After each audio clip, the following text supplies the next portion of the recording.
Taxi! Yo, take me to your favorite place and keep the meter running. Great. I'm taking you to the Bronx for my iftar. I'm in. Let's go. If you don't mind, on my way, I'll be picking up my friend. Sure, we can pick up your friend. Great. What's your name? Muhammadu. Where are you from? Côte d'Ivoire. How long have you been in New York then? 31 years going down. That's a long time to be in New York City. Guess how old I am? I don't know. How old do I look? I'll give you 44. 4?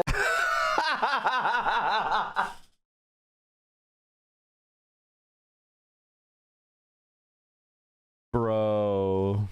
He barely even has any gray hair. You're roasting his ass. 44? Yes. Brother, I'm 38. That's my friend right there. Oh, your friend's here? Yes, sir. Wait, what? Your friend is Zohran? Yes. That's the friend? What? You know That's a friend. That's a brother. Well, get in. We're going to iftar. Let's go. Wait, how do you guys know each other? So we met in 2021. I worked with the New York Taxi Workers Alliance in the fight against the debt crisis. This is a crisis that started in the early 2000s when Mayor Bloomberg inflated the value of a medallion from $200,000 to $1 million to bridge a budget deficit. It started with 45 days of consecutive protest and civil disobedience. We got arrested outside of City Hall. Wait, you got arrested? I got arrested. And you work for the government? And I work for the government. Did you get arrested? No. No, Mamadou didn't get arrested. Yeah, don't let Mamadou get Yeah, arrested. they never let me get arrested. After that, Mamadou and I went on a hunger strike. You guys both went on a hunger strike? 15 days. No food for 15 days. And then now you have to remember this. 9 people, 9 of my fellow brothers committed suicide. I know. I'm a cab driver, and then I'm a proud one too. You know, this was a dream come true, driving a cab. And then I see it all of a sudden, it flipped the other way around. It was a nightmare. How much was your debt? 750,000. Oh my God. Whenever we go to City Hall, they were not listening. When the assemblymen joined, that's when the real fight started. Is this the assemblyman? Thank you, my brother. That's incredible. That's when you were like, we're That's in. when the fight really started. So often in these fights, you start with the demands at the beginning, and then you win a version of them at the end. We won almost exactly what it is that we demanded from the beginning. That's awesome. And it has, thus far, erased $450 million in debt. Wow. We were given avocado. It never tastes so sweet. Oh, after the strike was over. After the strike was November over. 3rd, 2021. That avocado, I will never forget. Really? Yeah. And when we ate that avocado, I remember Mamadou getting up and shouting, "I have my life back." I have my life back. I remember you saying that. It stayed with me since then because that's what this was about. People's lives were being taken from them by debt collectors and by a city. Mamadou, do you feel like he's the real deal? Oh, definitely.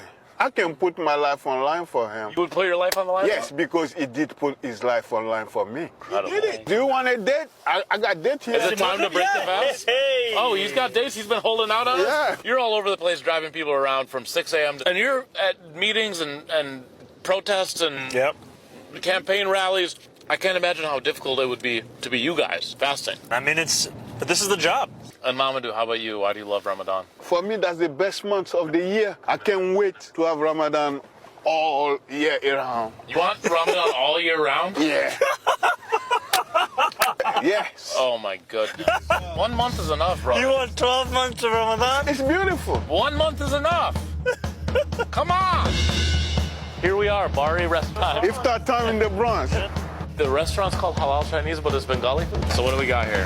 Biryani? Eggplant, this is pakora, mixed vegetable, this is spicy. Which one? Everything is spicy. Okay. What are we gonna do right now? Picture.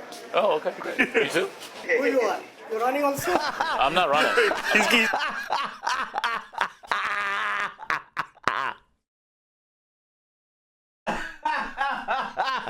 I was just laughing because he's like, "Oh, you want my picture?" They're like, "Who the fuck are you?" It's the imam, you know, being like, "Who the fuck are you?" This is the mayor. This is the next mayor. This man is the leader. Who the fuck are you? Comedian? Get out of here. Who the fuck are you? Oh man. I honestly I love Ramadan myself. I think a lot of people who have lost Like, what we've lost in our society is a sense of community and a shared cultural exchange, you know? And it is sad that we don't have these community organizations that are making us meet about, and therefore care about our neighbors. And we need to figure out a way of rebuilding that. I'm not saying everybody convert to Islam, but what I am saying is that community has been stripped away by neoliberal capitalism. Everything is for sale. And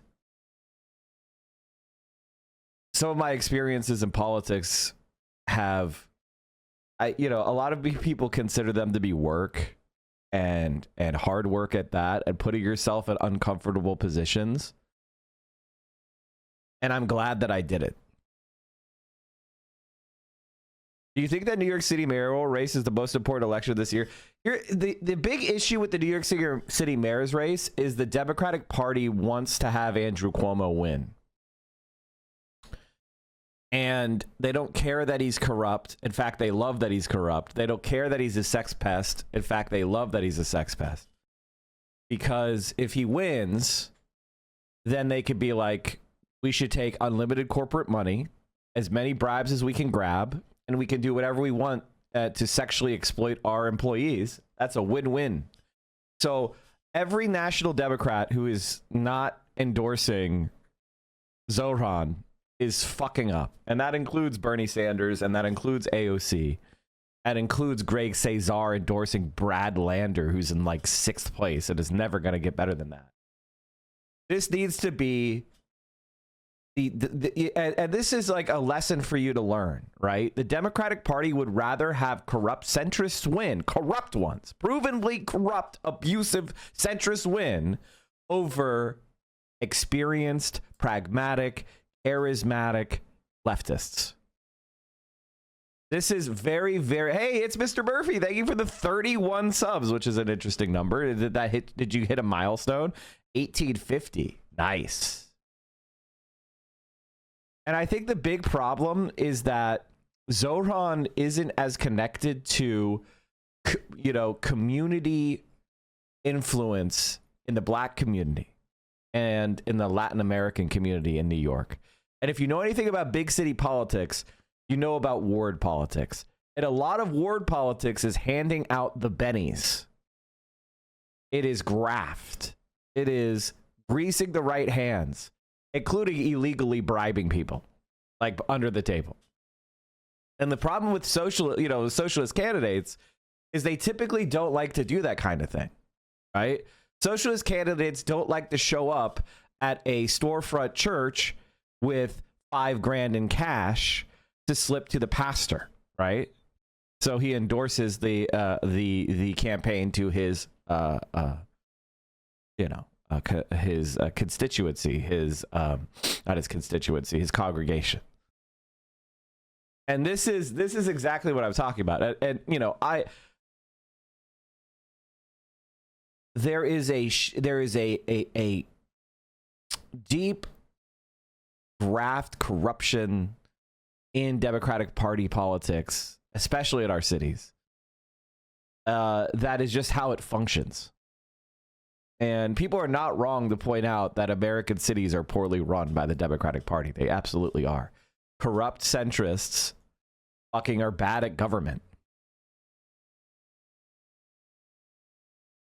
Panama deal is over. Hong Kong's Hutchinson will not sign Panama deal next week. Beijing to launch probe. Hong Kong's Hutchinson will not sign Panama deal next week. Yeah, they were supposed to sell it to BlackRock, right? But I guess they're not.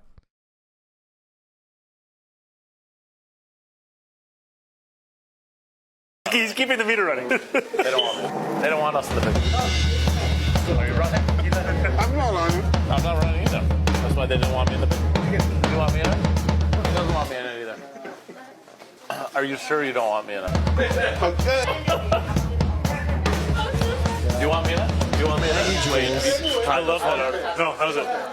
Is there a goddamn fucking smoke detector going off? God damn it. This one's hot. You think this is at least hot? Yeah. Well, something's hot. No, something is hot. Wait, so did they invite you to speak here? And who is this? Who are these people? Drum Beats, they're an organization that endorsed the campaign. Drum.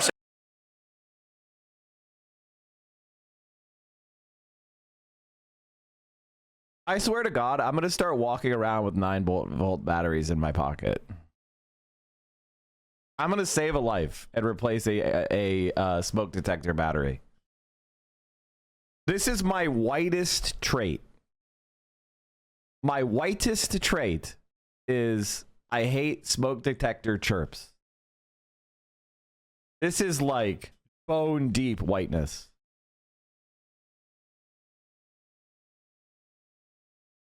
Stands for Desis Rising Up and Moving. So it's about working class South Asians across New York City. This is right now, this is the situation, this is not livable, right? You are all, I think, agree with us. Yeah. If we fight together, if we fight hard, this is nothing impossible. We are very happy to introduce Zohran Mamdani, our next mayor.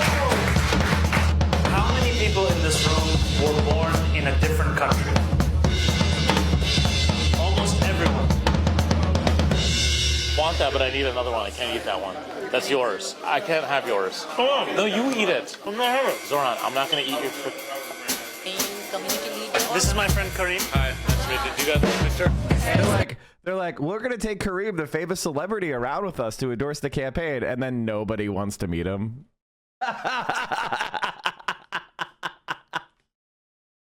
And it's all like, oh, Zohran! Zohran's here! Meet Zohran! He's who we're supporting. I think the one disadvantage that Zohran has is, and this is a problem with our politics in general, is that a lot of people of Arab and North African descent and Middle Eastern descent and Muslims, they are not organized strongly politically. They punch below their weight. Organizing Muslim and Arab communities has been is one of the things that I tried to do quite a bit when I was more directly involved with politics in Pennsylvania. And I can tell you right now that when you compare the the organization level of different communities, their influence is less than it should be. And part of that is because a lot of America's, foreign policy targets are actually Muslim nations, right? I think that people really do kind of forget that the American empire and Western, capitalism in general wants to keep the Arab and North African and Middle Eastern world divided.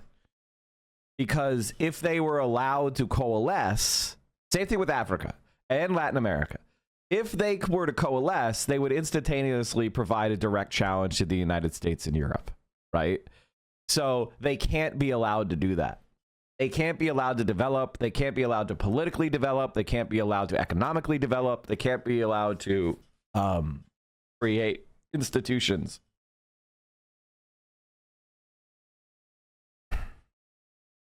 I really want him to win because I think he has so much charisma, an important leader for us on the left. My main concern with Zohran is I think he's real. I think the problem that we have right now is that the left has a few really charismatic, interesting, smart people, but we're missing out on is the bones and sinews and muscles of a mature movement. And I don't think that we intimidate politicians enough. I don't think the politicians are scared of the left enough. And that's a huge issue. I think politicians on the right, they're very scared of the right wing, right? And on the left, they're not scared of the left. And part of that is electoral, and part of that is our temperament, and part of it is money and all sorts of other factors, but I'm just describing kind of a reality. And what I worry about with Zohran is, you know, he gets in there and then every opportunist city council person or borough president is going to be trying to stab him in the back. He's going to have a mutinous NYPD. And, you know, and a lot of even labor unions who are more connected with like the Cuomo machine, the party machines, they're also going to be a unforeseen backstab nexus. So like we need to, you know, the left in America, the big crisis of the left in America is it's not in command of things that we should be in command of politically. And that puts us in a dangerous place.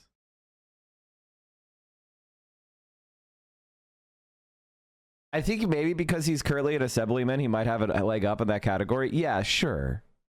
That's why I like him. I'm just saying that, you know, it's going to be difficult to be a left-wing mayor while Donald Trump is president, while the Democratic Party has people like Hakeem Jeffries leading it, right? Hakeem Jeffries and, you know, and Chuck Schumer are going to be stabbing him in the back locally.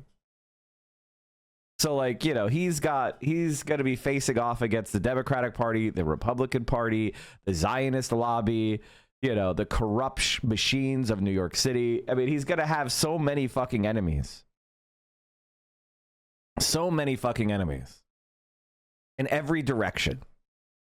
And they're going to try to sabotage everything he does. They're not going to want to give him a single win.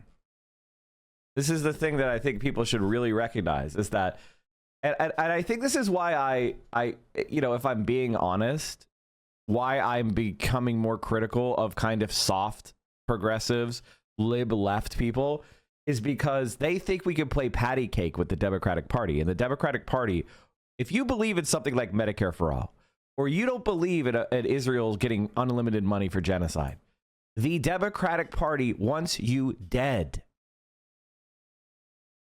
You could fantasize all you want about working with Tim Walz or Kamala Harris, but they want you dead. And you know, I can't even really believe there's a debate on this issue at this point.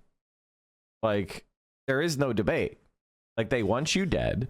They're literally standing by and letting people be kidnapped off the streets. Where is the Democratic Party organizing a general strike? Donald Trump is saying he's going to fire a bunch of American government employees, break their union contracts. Why aren't the Democrats standing up and saying, we need to shut down the government? We need to go on strike. We need to, because they don't want to hurt the economy because of their donors. Their donors are rich people and they don't want the stonks to go down. And even though it doesn't matter though, the stonks are going down anyway. The stonks are going down anyway because inflation is here, tariffs are here, everybody's full of debt. And like, this is the thing that is kind of, you know, concerning me. What concerns me in the long run is that a lot of people think we could do a shortcut. And the shortcuts they're not going to work.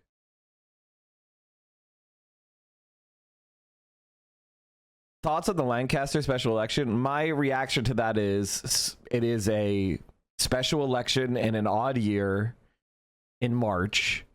Turnout is extremely low.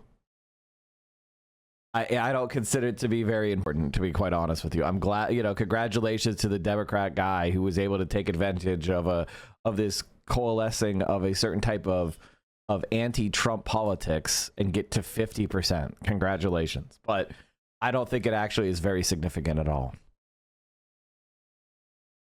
If anything, it worries me that people are going to be delusional and thinking the Democrats are going to, are going to do some sort of electoral turnaround.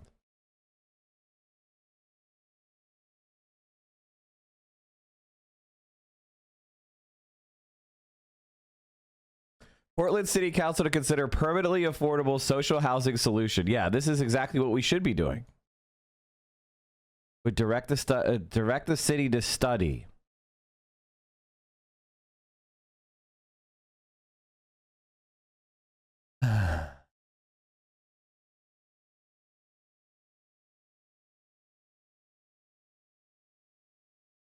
Anyway, chat, it is Friday. Welcome on in. Welcome on into the Central Committee stream. It is Friday, March 28th, 2025.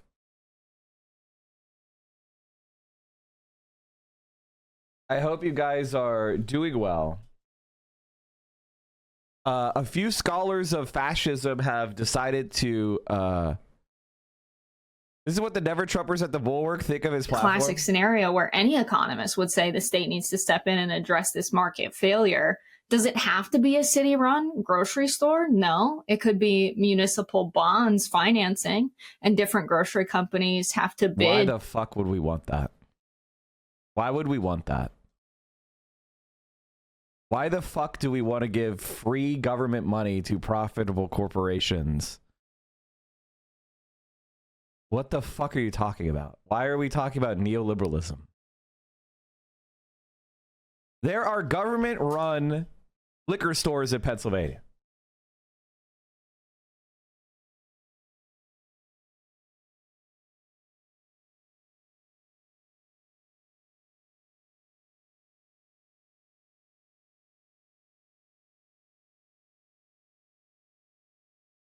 Pennsylvania has 600 state-owned liquor stores. 600. And they make a ton of fucking money. And they have unionized employees. And guess what? Shock of shock. The prices are competitive with states that don't have a state-run liquor stores. Except instead of the liquor profits going to some fucking multinational Belgian corporation, they go to the general fund as profit. $1 billion of profit goes to the state.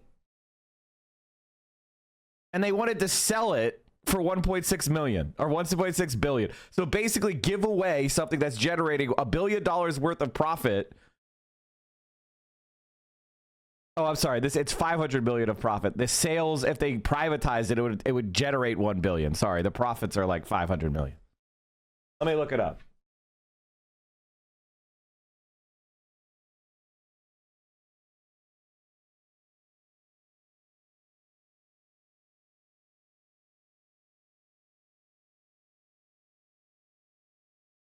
They've made $21 billion in profit for the state since it's been created. $21 billion of money that they could spend in lieu of taxes. Taxes and store profits totaling nearly $21.1 billion since the agency's inception are returned to Pennsylvania's general fund, which finances schools, healthcare, health and human services programs, law enforcement, public safety initiatives, among other. So the idea that like, oh no, the government running a retail store, I can't believe it. There's no way. Oh, it's so impossible. It'll never work. And it's like, wait a minute. You are literally touching a state where they run all the liquor stores and the prices of the liquor is just as competitive with neighboring states that have fully privatized systems. So, but the employees are unionized, make a good wage. The profits, instead of going to fucking some Belgian corporation, goes to the general fund to reduce taxes. Like, what are you talking about? It is a good idea just to have state-run programs. It is a good idea. The workers will make more money. The prices will be better. And it will be returned to the community.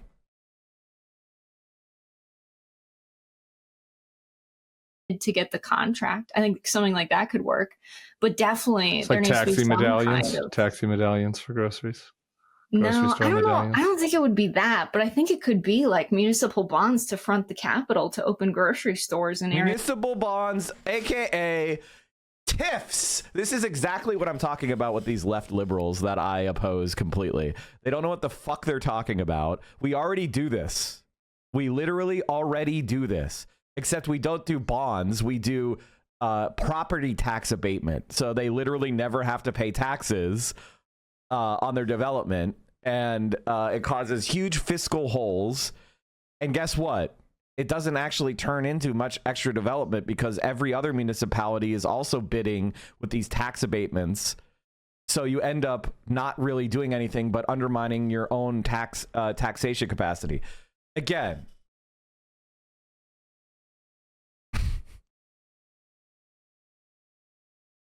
this is the crisis that we have. Like, legitimately, the crisis we have is that many people who consider themselves left-wing don't even really know anything about being left-wing. Like, or like the policies of what a left-wing political program actually looks like. It's not tax credits for fucking corporations. Also be in the photo? Oh, okay. You want to take a photo? Can I get one of you and him shaking hands? My work here is done. God, I'm stuffed. Mama, where's Mama? Mama gone. He actually The left. only way I would go on to Bulwark is if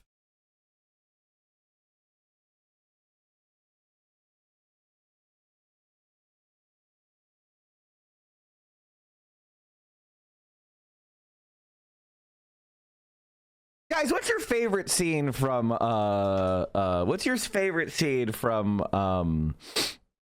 Handmaid's Tale? It's a pretty, I know a lot of people call it a liberal show. And yes, I think a lot of the fans of The Handmaid's Tale are kind of liberal.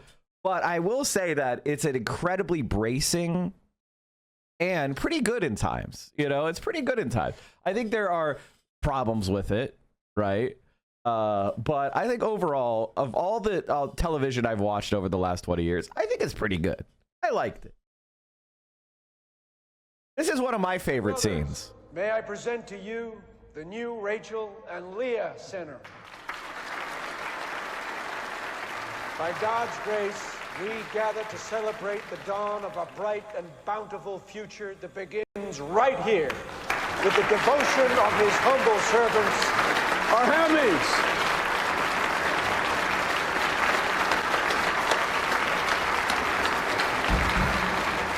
My brothers, this facility represents a shared vision to restore a moral world in which we can serve God.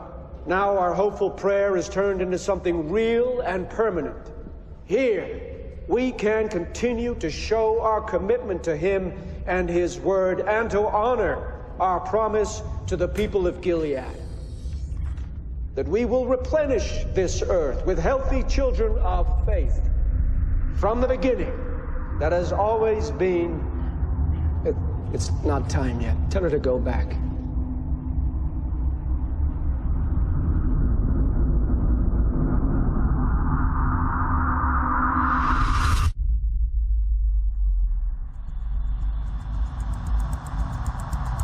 Go back!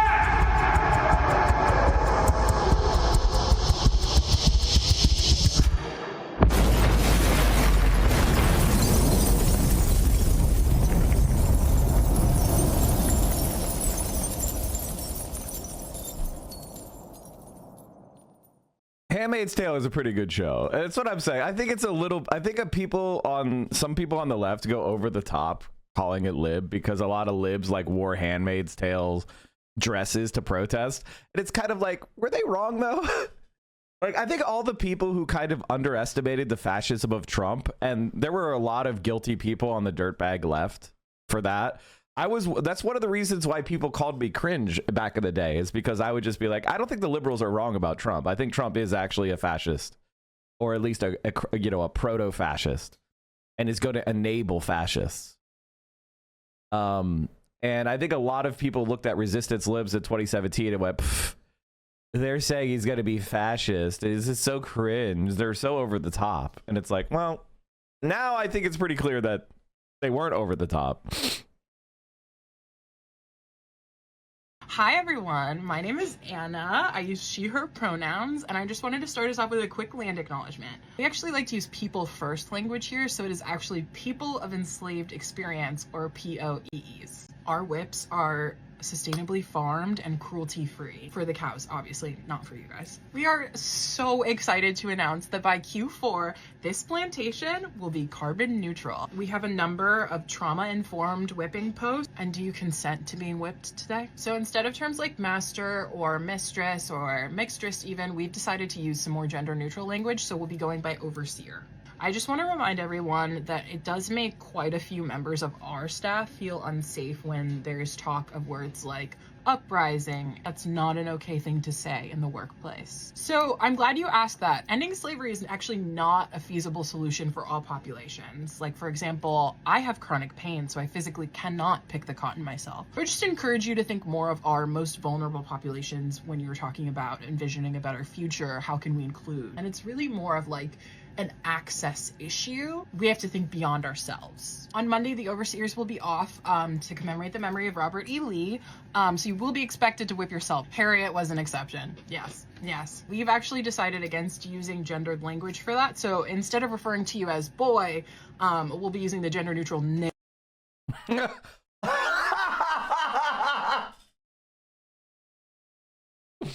Okay, that was a banger, dude.